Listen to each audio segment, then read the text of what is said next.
Sa una ba? Ako istorya. Nami silingan sa una, pero amot lagi doy nganong na magiubang tao bitaw no nga. Nagdako nga Bisaya, nya makadto lang bitaw Manila kay ala, kulbains na hindi na marunong mag-Bisaya. Diyos ko Lord. So nami silingan sa una na share sa inyo nga gamay lang. Nami silingan sa balik-balik. Nami silingan sa una. Nakadto lang gud siya Manila. Murag sa kung pagkaybalo murag 3 or 4 months siya dito sa Manila. Rumor niabot gid ang takna, niabot ang takna, niuli siya. So timing ko kayo namis gawas lugar tambay-tambay.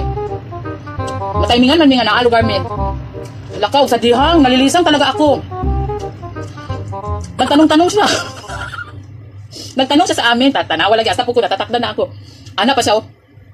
Pwede po ba magtanong? Ala ka! Siyempre kami nag-hi na mi sa iya kay kaila, gunin niya kay silingan, binamo siya. Ala, hindi na talaga kami niya nakilala. Ana pa siya, pwede bang magtanong? Hala, na-shock mi, oy.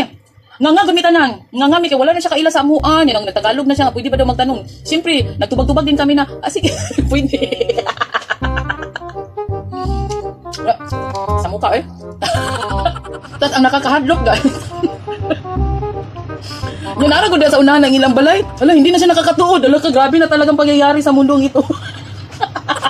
Nagkatulag Manila. Okay lang untag mga pila na katuigs.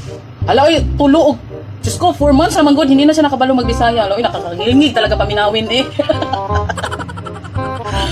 Tinuod ni siya, promise, hindi ako nagbibiro. Talawa lagi, natatakda na talaga ako. Kahit nga papa niya, hindi na niya kilala. Buisit, tumbayhan na to eh. Kahit nga kami, hindi na niya naila-ila. Wala yun siya na amnesia.